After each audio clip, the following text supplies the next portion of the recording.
All right, let's jump right into this explainer. Today we're tackling something that literally every single one of us deals with, yet, if we're being honest, very few of us have actually mastered. We're looking at the anatomy of criticism. We're going to take negative feedback, that exact thing we naturally just want to run away from, and we're going to completely reframe it. We'll deconstruct the whole thing, look at the underlying mechanics, and show you exactly how to transform it into a vital mechanical tool for exponential growth. And that goes for both your personal life and your business. Nobody enjoys being criticized. Just let that sink in for a second. It's a stark, cold, hard truth, isn't it? I mean, no matter how experienced you are, no matter how tough you think you are, when that negative feedback comes your way, it's never really an enjoyable experience. Honestly, acknowledging that cold fact is the absolutely necessary first step in our journey today. Section 1. The Sting of Criticism. Okay, let's dive into this, because we really have to start by acknowledging the universal emotional reality here. Criticism hurts. It carries a very real physiological sting. And almost always, regardless of the actual intent of the person delivering it, it feels intensely personal. You feel it right in your chest before you even process the words in your brain.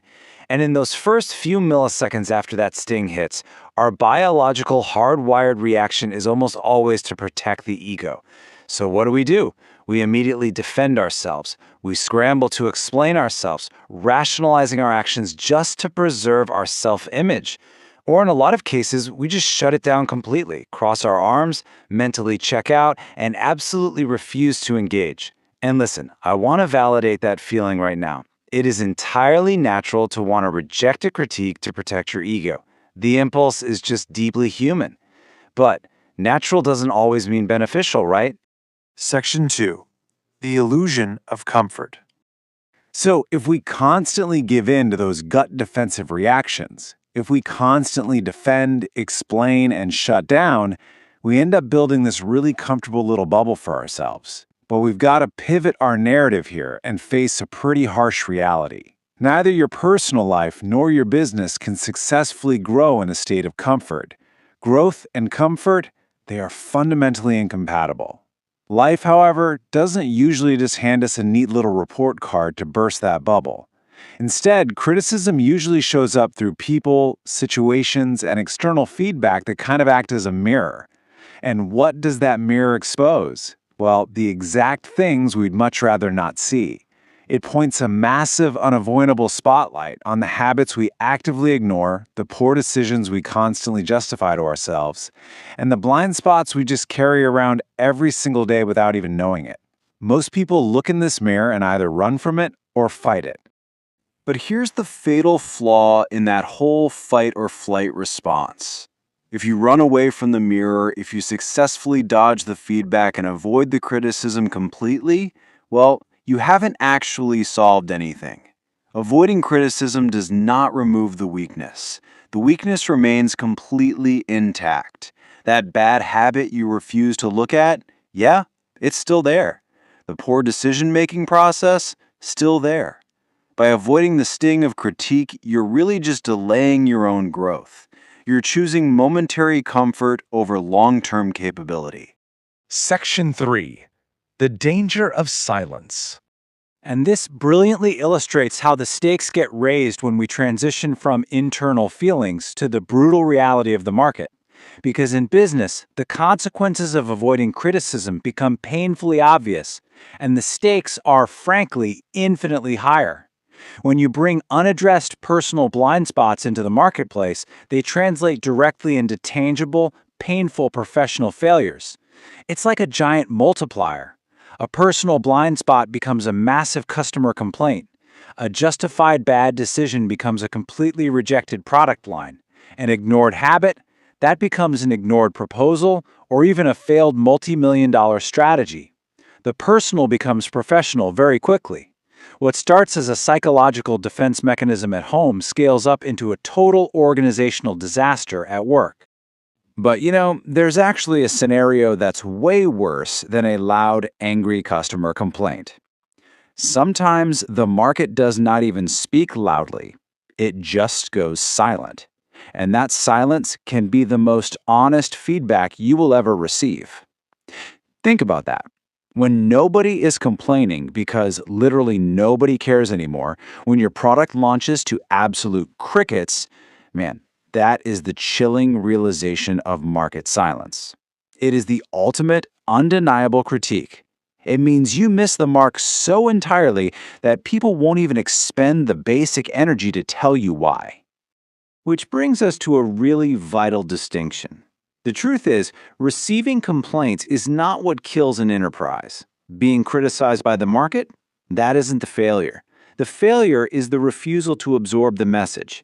Businesses do not fail because they're criticized. They fail because they stubbornly refuse to listen to what the market is desperately trying to tell them. They just double down on their ego instead of pivoting based on the actual data. Section 4. The survival mechanism. So the crucial point is, how do we actually fix this? Well, the businesses and individuals that actually survive and thrive long term, they don't miraculously avoid feedback. No, they treat processing it as a mechanical requirement. There's a precise three-part actionable framework for this. Step 1, sit with it. Do not immediately react. Let the emotional sting happen, let the adrenaline spike, and just sit there without opening your mouth or firing off that defensive email. Step 2, remove ego from it. You've got to detach your personal self-worth from the equation. The critique is about the action or the product, not your inherent value as a human being. And step 3, extract the lesson inside it. Dig into that uncomfortable feedback and mine it for the actual objective data. What's the kernel of truth hidden inside that harsh delivery? Find it. Because when you successfully execute those 3 steps, a beautiful chain reaction kicks off. The moment you strip away the ego, the criticism completely transforms. It's no longer a personal attack. When accepted correctly, criticism literally becomes direction. It cuts right through the noise and the guesswork. It gives you immediate, clear, undeniably precise guidance on exactly what needs your attention right now so you can stop failing and start succeeding. Let's move to and see how this builds, because once you have clear direction, you know exactly what actions to take. That direction naturally and inevitably becomes improvement. You stop wasting time on things that don't matter, and you start fixing the actual flaws. You start closing those blind spots. You iterate on the product. You refine the pitch. The targeted action driven by that initial critique entirely elevates your baseline. And finally, wrapping up this chain reaction, improvement becomes growth. That's the ultimate payoff. And during that initial uncomfortable sting, sitting with it and stripping the ego away leads directly to the exponential growth we all want. Criticism to direction, direction to improvement, improvement to growth. Section 5. The ultimate challenge. Now, knowing this framework is one thing, right? Actually executing it in the heat of the moment, totally different story. We have to acknowledge the heavy internal psychological battle required to actually implement this stuff. Because the hardest part isn't simply hearing the criticism. Anyone can hear words. The core difficulty, the true battle of emotional regulation, is learning to stay calm enough to understand what the criticism is really trying to show you. It is entirely about maintaining your composure, letting your executive function override your biology when literally every cell in your body is screaming at you to fight or flee. You have to stay grounded so you can clearly see the gift of feedback hiding just beneath that sting. So I want to leave you with this to really ponder today. Look back at the moments that stung the absolute most. What has criticism taught you in your life or business that you now value the most? Take a moment, sit with that question, and really think about the massive growth that only came after the sting. Thanks for joining me for this explainer. Now go take this framework and put it to work.